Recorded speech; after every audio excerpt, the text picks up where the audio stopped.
Hola, ¿qué tal? Bienvenidas, bienvenidos. Gracias por acompañarnos en una nueva emisión de la Náusea TV.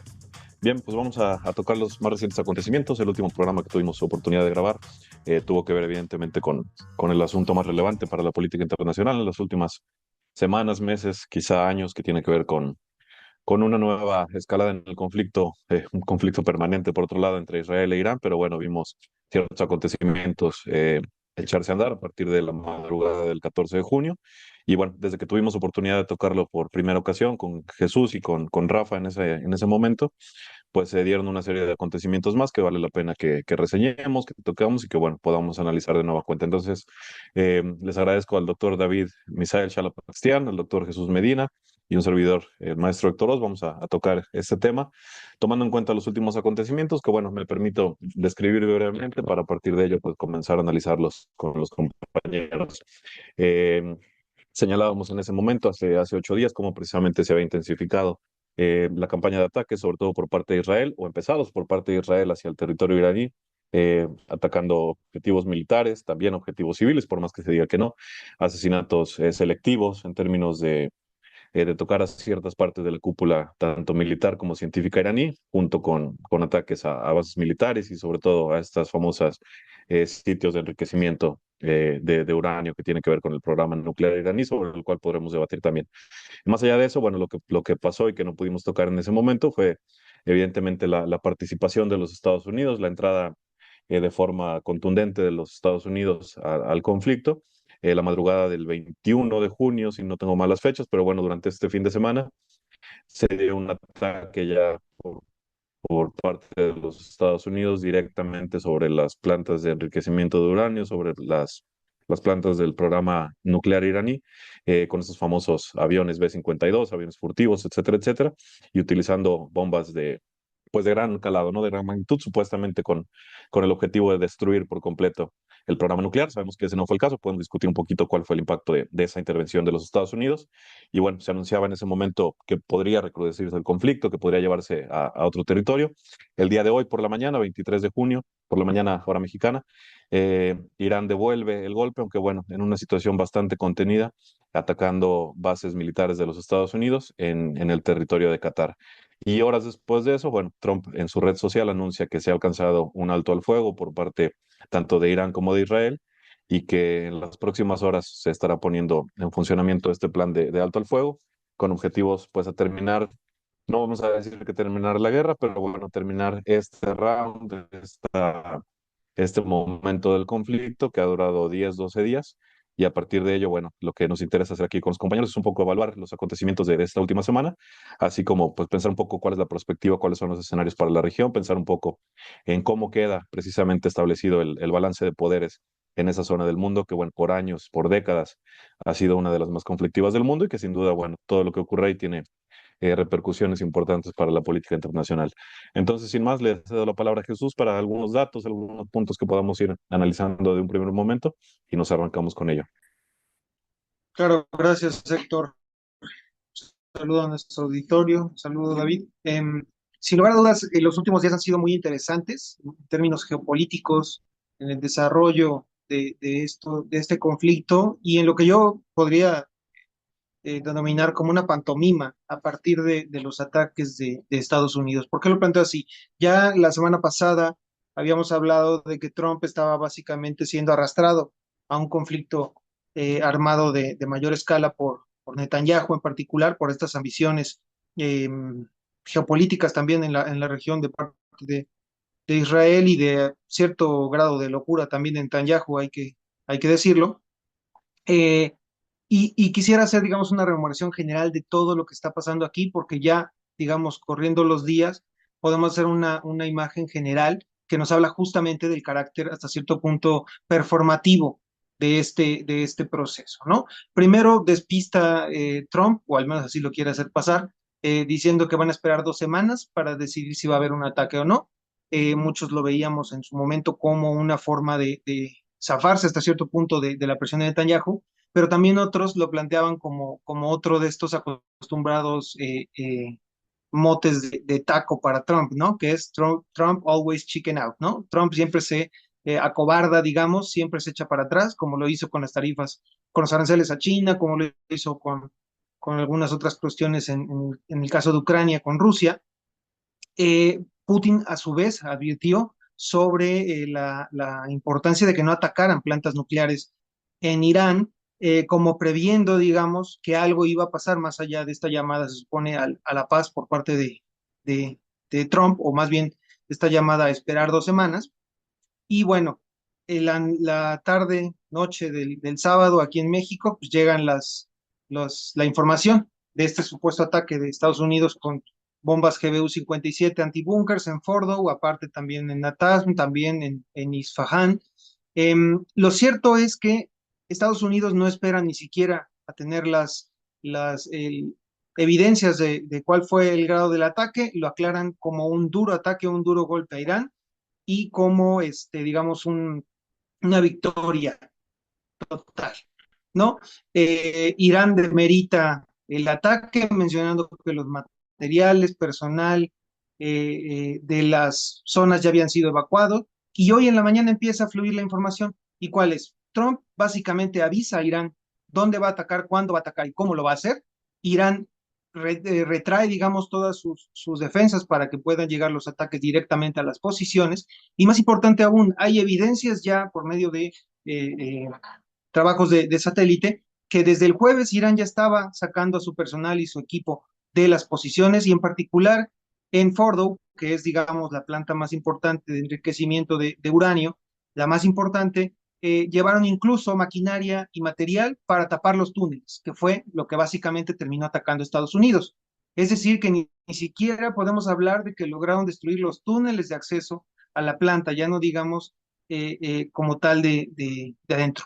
Otro punto importante, según eh, fuentes iraníes de alto nivel citadas por Mohammad Ali Shabani, un académico y periodista especializado en Medio Oriente, eh, Irán había quitado, digamos, todo este equipo, y más importante aún, esto se relaciona con la mecánica particular de Estados Unidos con estos supuestos golpes fulminantes, porque recordemos que los ataques de octubre del año pasado bueno, de Israel a Irán, y después la respuesta de Irán a Israel, fue algo básicamente acordado. Se dijeron dónde iban a tocar y a qué hora iban a atacar.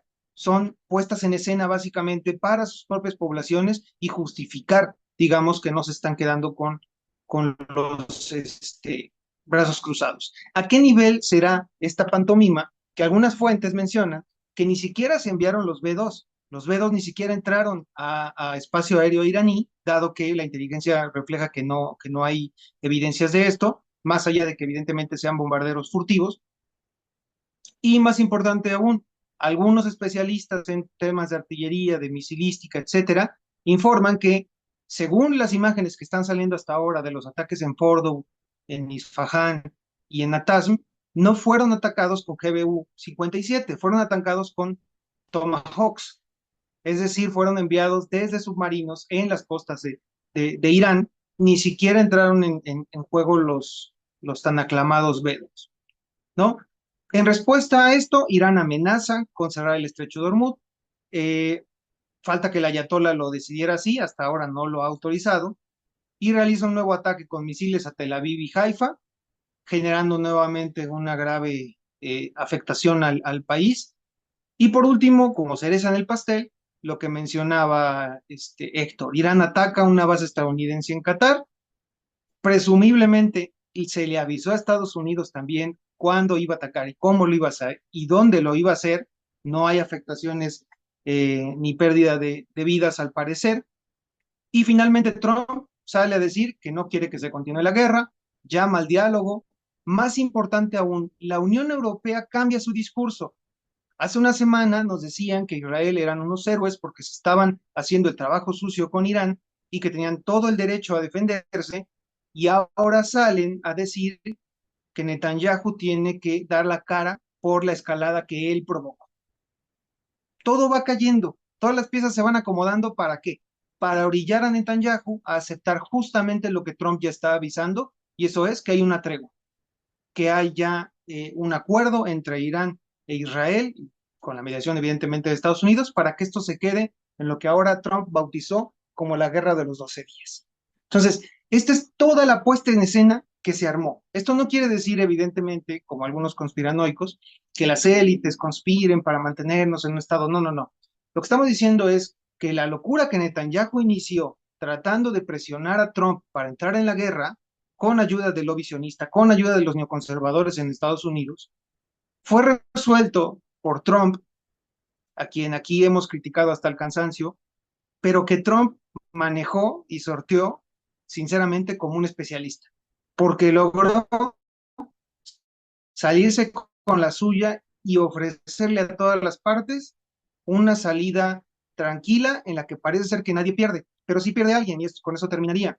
¿Quiénes pierden? Nuevamente los palestinos en Gaza, porque el que se cierra el frente entre Israel e Irán no nos está hablando de que esto acabe con lo que ya se pactó entre Trump, el lobby sionista en Estados Unidos e Israel, que es básicamente la colonización total de la franja de Gaza, acabando por completo pues, no solo con el espacio, sino con la cultura también de los palestinos. Y esto no se explica de otra forma más que, y con eso cerraría, con la importancia del dinero. Israel no podía sostener una guerra de largo aliento con Irán. Sí, es evidente que no era esa la intención, ¿no? De ir a una guerra total entre Israel e Irán, simple y sencillamente porque lo comentamos precisamente el programa pasado, pues en términos estratégicos Israel no tiene la forma de librar una guerra a mediano, a largo plazo, y sabemos que no ha sido ese el actuar de las autoridades israelíes desde hace 50 años, ¿no? Siempre son guerras breves, guerras concretas, y otro tipo de actuar que no tiene que ver efectivamente con botas sobre el terreno, sobre lo cual, bueno, podemos discutir un poquito más en la siguiente intervención, pero le dejo a David, pues, continuar, a ofrecer algunos puntos de análisis que contrasten o que soporten el planteamiento que ha hecho Jesús. Sí, un saludo a todos. Y bueno, en el mismo tenor que hacía algunas precisiones Jesús, me parece que en el caso de Israel, pues es, digamos, uno de los perdedores, digamos, entre comillas, si lo queremos ver en términos generales, porque sostener una guerra, como bien lo ha señalado Jesús, sobre todo por la capacidad de Israel para liberar una guerra de tipo prolongada, prácticamente es limitada, sobre todo por los costos, económicos y millonarios que genera tan solo, pues, una guerra de larga, de un proceso largo. Yo quisiera contrastar unos datos muy interesantes que poco se ha hablado, sobre todo sobre el costo, digamos, económico que tiene que ver tan solo la generación de este tipo de conflictos, que es una guerra regional. Desde el comienzo de lo que fue es el envío de misiles de Israel a Irán, se menciona que tan solo los expertos, tomando algunos fuentes que son expertas, se menciona que se han gastado más de 200 millones de dólares por parte de Israel para sostener tan solo hasta el día de hoy, pues la famosa cúpula de hierro. Y hay que recordar que la famosa cúpula de hierro es digamos, este instrumento que Israel nos ha vendido a todo el mundo como su sistema de defensa predilecto, el cual prácticamente es intocable. Hasta algunos días se mencionaba eso.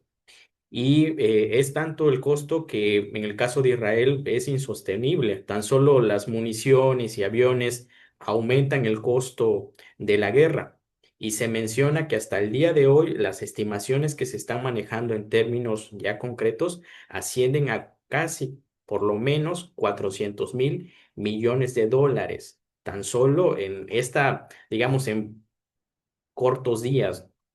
Y aquí lo que vemos es que prácticamente en el caso de Israel, conforme Irán seguía bombardeando algunas zonas en específicos, pues se veía debilitado tan solo su cuestión de armas y sobre todo la cúpula de hierro en diferentes momentos, y ya lo hemos visto, se ha visto disfrazada, sobre todo algunos días anteriores de llegar a algunos impactos estratégicos, se mencionaba que incluso habían hackeado el sistema de, de esta empresa que habían señalado que era predilecta.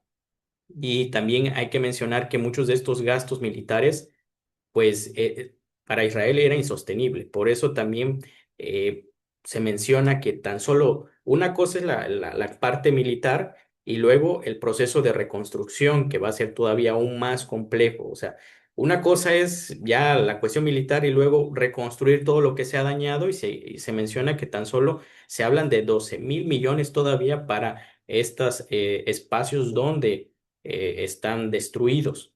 Y aquí me parece muy interesante que estas estimaciones pues nos muestran tan solo por qué la importancia de que Israel solicitara la entrada de Estados Unidos ante este conflicto. Y aquí es muy importante entre Estados Unidos como coalición, que eso es muy interesante, como una coalición frente a Irán. Y esto desencadenó todo lo que había comentado Jesús.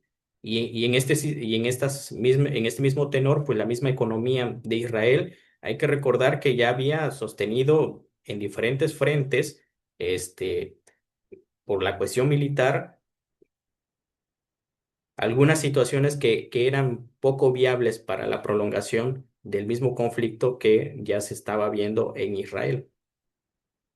Y me parece muy interesante ver que, pues en el caso, eso va a tener un impacto a largo plazo, sobre todo en la cuestión económica de Israel. Sí, me parece pues interesante, clave todo lo que ustedes comentan. Yo, pues siempre que abordamos este tipo de temas, pues siempre señalamos que no tenemos, pues por un lado, ni la información de la que disponen las élites militares, los servicios de inteligencia. Eh, Tampoco disponemos de una bola de cristal, afortunadamente, pero bueno, sí tenemos un marco de análisis y tenemos pues las lecciones de la historia, ¿no? Un poco para saber un poco cómo se desenvuelven este tipo de conflictos. Entre lo que pasó, lo que ha pasado estos 15 días y la Tercera Guerra Mundial, hay un sinnúmero de puntos que tienen que atravesarse antes de que podamos hablar de un conflicto de ese tipo, ¿no? Lo señalo porque, bueno, las narrativas de los últimos días han estado siempre encadenadas hacia ese tipo de declaraciones, de pseudoanálisis, diciendo, ya intervino Estados Unidos, vamos directamente a la Tercera Guerra Mundial. Y lo que sabíamos es que yo lo único que matizaría del comentario de Jesús de un inicio, pues sería el uso de la palabra pantomima, ¿no? No creo que sea una pantomima, sino más bien, pues ciertos pasos que de una u otra forma son lógicos, son necesarios. Sabemos, por ejemplo, todo este discurso del famoso eje del mal se empezó a articular en los Estados Unidos desde el 2002, después de los atentados de las Torres Gemelas, etcétera, etcétera. Se manejaba a Irak, a Corea del Norte y a Irán dentro de ese famoso eje del mal. Después se incluyó a Libia, se incluyó a Siria. Sabemos lo que ha pasado con todos estos regímenes, con todos estos países en los últimos 20 años, ¿no? Eh, por ahí escuchaba yo un análisis que me parecía acertado en términos de que el mayor arrepentimiento de los Estados Unidos es haber dejado que Corea del Norte consiguiera una bomba nuclear, porque efectivamente sí hay pocas cosas que garantían la soberanía de los países en un mundo tan interconectado en términos de comunicación, en términos económicos, en términos, bueno, en todos los sentidos, pues precisamente poseer esa arma de disuasión que sigue siendo el arma de disuasión por excelencia, ¿no? Entonces, todos estos sectores que en el 2000, de la primera década de los 2000 hasta que el 2009, Corea del Norte anuncia que tiene una bomba nuclear, pues presionan hasta cierto punto por llevar a cabo estrategias de más amplio alcance, precisamente para que no sea otro actor el que pueda hacerse de este tipo de armamentos. Entonces lo que veíamos, yo un poco para pues pensar a mediano o corto plazo, efectivamente, más allá de cuáles hayan sido las armas que se utilizaron y de cuál haya sido la contundencia de los ataques, lo cual nunca vamos a saber a ciencia cierta, que no tenemos la información, los gobiernos restringen esas informaciones, etcétera, etcétera. Lo cierto es que tampoco hay que minimizarlo. Yo creo que sí se hizo un daño importante, no solamente a las instalaciones, sino al personal. Y comentábamos que si Israel no está acostumbrado a llevar guerras largas en el sentido tradicional de la palabra, pues sabemos también la efectividad que tienen sus servicios de inteligencia para eliminar gente. Sabemos que hace años, por medio de virus, por medio de ciberataques, se logró reducir la capacidad de estas plantas centrifugadoras. Hoy sabemos que una buena parte de la cúpula militar y de la cúpula científica de Irán ha sido eliminada. Por otra parte, bueno, en clara violación a cualquier convención de derechos humanos, todos son ataques indiscriminados, pero bueno, dejando eso de lado, lo cierto es que yo creo que los objetivos hasta cierto punto de parte de Netanyahu, que son dos, están más o menos conseguidos. Hacia el frente interno, bueno, por lo menos por los próximos 6 meses, un año, Netanyahu garantiza su continuidad en ese régimen que cada vez estaba más tambaleante, no solo por sus alianzas internas que se estaban deshaciendo, sino por presión de sectores también de la sociedad israelí. Y lo que yo comentaba hace 8 días, ¿no? De una u otra forma se garantiza que Israel se mantenga como, no diré el hegemón, pero sí la potencia que controle esa región del Oriente Medio. Creo que más allá de la cara que pudo plantear Irán atacando centros importantes dentro de Israel, refinerías, centros de inteligencia, centros militares, la parte económica. Hay un puerto en el que tienen prácticamente en quiebra desde hace meses con la cuestión de los hutíes. El puerto de Haifa ya también estaba siendo ampliamente afectado. Pues más allá de eso, yo creo que se consigue distender un poco las tensiones en este sentido, porque se garantiza que Irán no va a continuar, al menos de manera inmediata, con un plan de enriquecimiento, de llegar a una bomba atómica, lo cual, por otra parte, ni siquiera sabemos si era el objetivo, ¿no? Si era el objetivo final del régimen de los iraníes. Ahora, lo es que efectivamente, más allá de que se haya sido una pantomima o no, lo que vemos es que las capacidades por parte de Irán se van a ver cada vez más gastadas y lo veamos, esto lo podemos ver como una guerra de mediano plazo que no empezó hace 8 días, ¿no?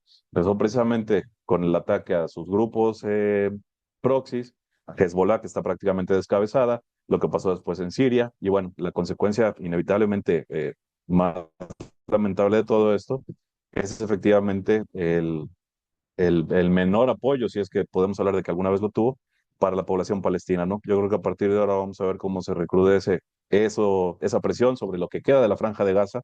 Por cierto, el fin de semana pasada se actualizaron los satélites de Google Earth que pasan sobre la Franja de Gaza y puede verse efectivamente que eso se convirtió pues, en un solar, ¿no? A la forma en la que se derrumbaron edificios residenciales, ciudades enteras, bueno, es una cuestión. Y vamos a ver aumentado una presión sobre la parte de Cisjordania, no una presión en el sentido como lo vimos en Gaza, en términos militares, pero una presión con colonias, una presión económica, donde eventualmente el objetivo es efectivamente hacerse de esos territorios, ¿no? Que ellos llaman Judea y Samaria, para desplazar completamente al resto de la población palestina.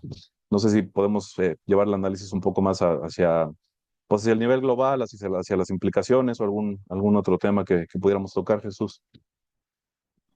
Claro, sí, no, bueno, creo que sin lugar a dudas la efectividad de Israel para acabar con la cúpula militar, eh, que ojo, fue reemplazada y a tal grado de efectividad que los ataques con misiles fueron llevados a cabo de forma estratégica, muy bien lograda y en una situación en la cual se hablaba, algunos expertos hablaban de que Israel tenía básicamente misiles antiaéreos suficientes para aguantar 2 semanas, mientras que Irán tenía para aventarles misiles, ya no digamos los hipersónicos que sí mandó dos, que fue justamente cuando se avisó, ¿no?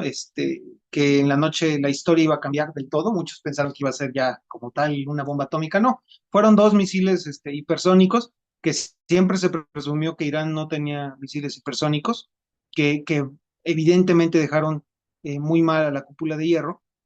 Pero ya no digamos con esos, con misiles balísticos convencionales. Recordemos también, como lo decía David, el mito de la cúpula de hierro. Recordemos que eso también se cayó con los ataques de Hamas y de Hezbollah hace unos meses y hace unos años, en que con equipos rudimentarios eran capaces de primero saturar la cúpula de hierro con drones y con otros misiles para hacer lograr impactar en territorio israelí. Entonces, yo creo que Israel logra hacer eso, que lo más importante es los científicos nucleares, que esos sin lugar a dudas son más difíciles de reemplazar que los militares, tal parece, pero se quedan cortos justamente y son golpeados de forma muy grave debido a la respuesta de Irán. Yo creo genuinamente, y esto nos habla también de los límites de esa supuesta inteligencia israelí, que siempre también se ha vendido como la mejor, casi casi puro 007, que deja de lado el hecho de que básicamente la CIA es quien les da la inteligencia, porque también hay que recordarlo, este, que fue que no sabía que Irán tenía esa capacidad de hacerles frente, tal, y eso deja muy mal parado a Netanyahu, porque hizo, básicamente, estado sufriendo en Gaza desde hace décadas, que no es poca cosa, porque más allá de que Hezbollah y jamás lograran impactar, no lo hacían a este nivel. Y más aún viendo que Irán se contuvo, porque no atacó las plantas químicas, no atacó las plantas nucleares, que eso hubiera sido un problema muy grave para Israel. Entonces, en el entorno inmediato yo planteo que Netanyahu eh, logra estos objetivos, pero no logra obligar a Estados Unidos a la guerra que necesitaba ante la crisis política que tenía dentro de Israel. Se demostró incapaz para hacerle frente a Irán por sí sola Israel no iba a poder hacerle frente. Y yo no sé qué también parado vaya a salir Netanyahu después de esto, ¿eh?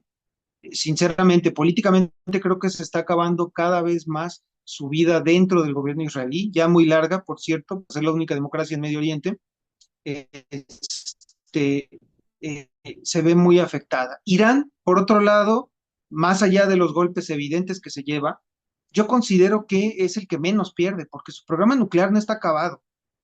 Más allá de que quieran o no lograr la bomba nuclear, su programa solamente está retrasado. Y más aún, el ataque le dio la excusa no solo de atacar con fuerza a Israel, sino también de salirse del Organismo Internacional de Energía Atómica. Porque ellos ya dijeron, bueno, si no están condenando lo que está pasando con mis centrales nucleares, pues yo no tengo nada que estar haciendo aquí. Y les da la puerta abierta para irse de esto. Además, de, por supuesto, de sacar pecho ante las potencias, eso sí, al costo de buena parte de su cúpula militar. Y por último, Trump, quisiera mencionarlo, que yo considero que es, sin lugar a dudas, quien logró salir mejor parado de esto. Eh, yo no sé si él o sus asesores, pero bueno, sorteó el mar embravecido en el que lo metió Netanyahu, de momento, y la pregunta que yo establecería aquí es, será capaz, perdón, de salirse con la suya en términos políticos internos? Recordemos que los demócratas vieron esto como una oportunidad de atacarlo, de atacar también a esta visión que él planteaba de que iba a acabar con todas las guerras, metiéndose en una más, hasta cierto punto. Eh, Salió mal parado también con su base social, que no quería la guerra, recordémoslo. Y yo no sé también, por último, qué tan contento va a estar el lobby sionista que apoquinó para su campaña y los neoconservadores del Partido Republicano, que no solo querían una guerra abierta con Irán, sino que querían tirar al gobierno. Esa era básicamente su petición.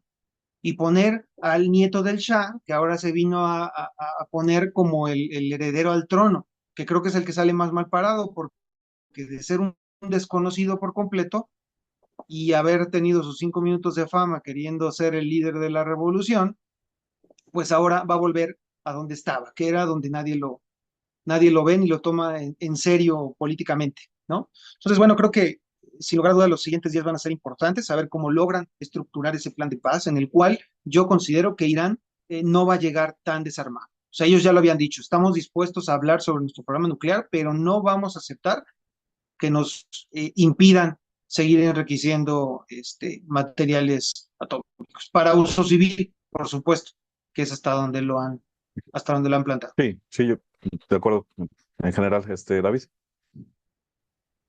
Sí, bueno, un poco ligando con lo que menciona Jesús, pues este proceso conflictivo que prácticamente se reduce a una guerra rápida y fugaz, pues sigue siendo una guerra regional donde pues al final me parece también importante señalar que Irán sale un poco airoso. ¿Airoso en qué sentido?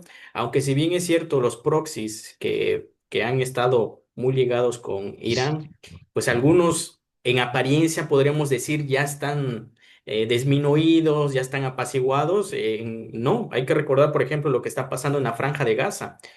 Ya prácticamente se nos ha olvidado lo que ha dicho Netanyahu, que jamás había sido desarticulado, que muchas, digamos, parte de la estructura, digamos, de Hamas había sido casi prácticamente arrasado. ¿Y qué vemos ahora en la Franja de Gaza? La presencia de muchos, digamos, de guerrillas, si lo podemos decir, al interior de Hamas, donde se están articulando. O sea, la presencia de Hamas sigue estando ahí, en la Franja de Gaza, también la presencia de Hezbollah. O sea, en apariencia, muchos han pensado que ya han sido desarticulados, pero no, se están rearmando en algunos lugares donde ha tenido presencia la proxy de Irán. Ahora, en este conflicto me parece muy importante también señalar algo que está muy presente ahorita en los análisis, es cómo se llegó lo que Trump ha señalado, la paz, ¿no? Esta paz en Medio Oriente, que ha sido una paz a través del uso de la fuerza, como bien lo ha dicho, pero ese uso de la fuerza ha sido para posicionar a Israel, porque Israel es el que más sale, digamos, con muchas heridas en este conflicto y sobre todo, digamos que en el campo de batalla, Irán hasta cierto punto no lo sobrepasó, pero tan solo poner en evidencia, segunda vez, en un primer momento lo hizo Hamas y luego Irán a través de la cúpula de hierro y todo lo que ha generado, incluso su empresa ha sido muy cuestionada. Incluso ha perdido mucho porcentaje de lo que es la cúpula de hierro, pues nos muestra que pues sí, Irán ha salido airosa. Lo cierto es que Israel está controlando el sur del Líbano, lo cierto es que Israel está presente ya no solamente en ese territorio históricamente disputado, que eran los Altos del Golán con Siria, está interviniendo directa por Turquía, ¿no? Junto con Turquía, que es el otro gran región, aunque bueno, por quedó relegado en términos de los acontecimientos. En el caso de Irán, pues sí, digo, no contamos con toda la información, vimos efectivamente una campaña militar con más vehemencia de la que pensábamos al principio, ¿no? Con capacidad de contestar y de golpear puntos importantes de la infraestructura y del territorio israelí. No me voy a burlar como ustedes, reiterar la burla sobre la famosa cúpula de hierro, porque pues ya es absurdo en este momento hablar de la coladera esa, ¿no?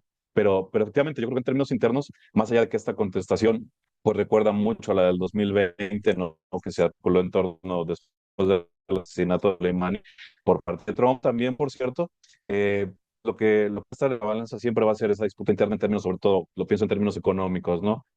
No sabemos hasta qué punto va a salir beneficiado en términos, por ejemplo, comentaba esto, el discurso de la Unión Europea, pero no sabemos hasta qué punto se van a mantener las sanciones sobre Irán, y eso puede ir debilitando progresivamente al régimen, toda vez que, bueno, su respuesta fue la que podía hacer. Por eso decía yo, no es tanto una pantomima, sino que son las capacidades reales que tienen los actores. O sea, en ningún momento podíamos plantear que de veras Irán se pusiera a bombardear centros de Estados Unidos, ¿no? O que en verdad cerrara el estrecho de Hormuz, otra cuestión que estuvo muchas veces sobre la mesa. Digo, en términos económicos, el poder es el que se tiene. Y la tercera, que es la que me parece a lo mejor importante, pues es manifestar un poco la crisis institucional de los Estados Unidos, ¿no? Más allá de que el personaje específico de Trump y sus discursos, yo sí ves que efectivamente que hay fracturas en la cúpula que no habíamos visto a lo mejor, no sé, a lo mejor desde los 60, ¿no? A lo mejor desde Kennedy. Esas fracturas que se expresan precisamente en el deseo de ciertos grupos neoconservadores que siguen estando por ahí en el Senado, dentro de la misma Casa Blanca, que efectivamente querían ver botas sobre el terreno del Medio Oriente de nuevo, y bueno, posiciones a lo mejor que ya no pertenecen a este discurso neoconservador, sino que están conscientes, bueno, de que el papel de Estados Unidos es cada vez más tambaleante en todas las regiones del mundo, y si quieren mantener ya no la hegemonía total, pero bueno, una influencia todavía más empleada, tiene que salir del Oriente Medio. Y por eso yo decía, lo que tienen que garantizar es una estabilidad en la región, pues garantizada por el sheriff en la zona, que tiene que ser, digo, para sus intereses, tiene que ser Israel, ¿no? Pero vemos esa disputa que se da dentro de las élites norteamericanas. Mencionaba Jesús el lobby judío, mencionaba los neoconservadores, la influencia que están empezando a tener nuevos cuerpos de carácter evangélico, neopentecostal, muy aliados también con el redencionismo sionista. Y estos outsiders, por llamarlo de alguna forma, bueno, que plantean como el Oriente Medio para dirigir sus fuerzas hacia donde las tiene que dirigir. Y la cuestión es esa, ¿no? Que no tenemos claro en términos electorales cómo se va a comportar la dirigencia estadounidense. Probablemente gane J.D. Vance dentro de 4 años, probablemente con todo este descrédito, con todo este desgaste, el famoso Trump Always Chicken South, a lo mejor regresen los demócratas que por otra parte tienen ciertas relaciones con sectores neoconservadores, y basta ver pues todo lo que hizo Biden en sus 8 años de mandato, ¿no? Entonces, pues veremos, que está abierta la cuestión. Yo creo que de momento, bueno, una desescalada es positiva en términos, bueno, de los costos colaterales de toda acción bélica, de toda acción militar, pero sin duda, bueno, el comportamiento de los actores en los siguientes meses va a ser fundamental, porque recordemos que la paz es solamente un momento dentro de un conflicto permanente, pues que es la política en última instancia, ¿no? Una cuestión que tiene que ver con la seguridad, una cuestión que tiene que ver con intereses de tipo económico, de tipo político, y el poder a final de cuentas, pues es lo que va dirimiendo esas cuestiones, ¿no? Eh, por no dejar de comentarlo, bueno, vemos todavía un papel rezagado de China respecto de las grandes potencias o de las históricas potencias en términos de intervenir de forma directa en los conflictos. No quiere decir que China no haya intervenido, porque seguramente había canales de comunicación tanto con Estados Unidos como con Israel y sobre todo con Irán, ¿no? Pero todavía faltan unos 20 años, unos 30 años a lo mejor para ver de forma más decidida que el otro bloque salga a la palestra. Y el otro bloque no me refiero tanto al caso ruso, que bueno, tienen por ahí algunos dirigentes que nunca pierden oportunidad para hacer declaraciones estrambóticas, sino el caso chino, que es el fundamental en esta cuestión, sobre todo pensando en el medio y en el largo plazo, ¿no? No sé si quieren hacer algún comentario de cierre, Jesús, David. Bueno, yo Sí, quisiera mencionar que, por adelante, ejemplo, David. David. como enlazando un poco el comentario de Héctor sobre que no ha tenido mucha influencia de China, a lo mejor no como lo quisiéramos dimensionar. Hay que recordar que hace unos días, por lo menos, también en las noticias se mencionaban la llegada de 3 aviones chinos a la parte de Irán. desconociendo qué es lo que llegaban en esos aviones. Y sobre todo también un actor que me parece también fundamental es la presencia de Rusia. A lo mejor no abiertamente, pero sí hay que recordar que Irán pertenece a uno de los países de los BRICS, ¿no? Obviamente, si entraba Rusia era una declaración abiertamente militar, que hay que recordar que en el caso de los BRICS no es la bandera, digamos, itinerante de una acción militar, pero sí mencionar que por lo como se está comportando la manera geopolítica es que vamos encandilado a la presencia de tres, digamos, potencias, si lo podemos decir en términos generales, que es en el caso de la influencia de Estados Unidos, en el caso de Rusia, que sigue manteniendo influencia en toda esta parte, y la presencia también emergente de China, no de la manera, como bien lo ha señalado Héctor, tan tajante, pero sí lo vamos a ir viendo paulatinamente ganando ciertos espacios. Yo nada más me repito, precisamente, o sea, de que hubo participación de China, sí, con insumos, con posicionamientos, pero yo me refiero a una posición más vehemente, porque lo simbólico también cuenta, ¿no? Y bueno, de los BRICS, recordemos de dónde se posicionó India desde un principio. Pues nada más seguir viendo eso. Jesús, para cerrar. Claro, claro, porque es una alianza económica, como decía David, no militar, ¿no? Evidentemente lo económico eh, prevalece mucho también en términos de a quién vas a dejar morir y a quién no. Evidentemente un cambio de gobierno en Irán estaba descartado, porque eso sí no lo iban a permitir. Pero bueno, solo dos cuestiones que faltaron. En primer lugar, la cuestión en Irán. Muy importante también ver cómo se va a hacer el reacomodo político. El ayatolá nombró sucesores, el ayatolá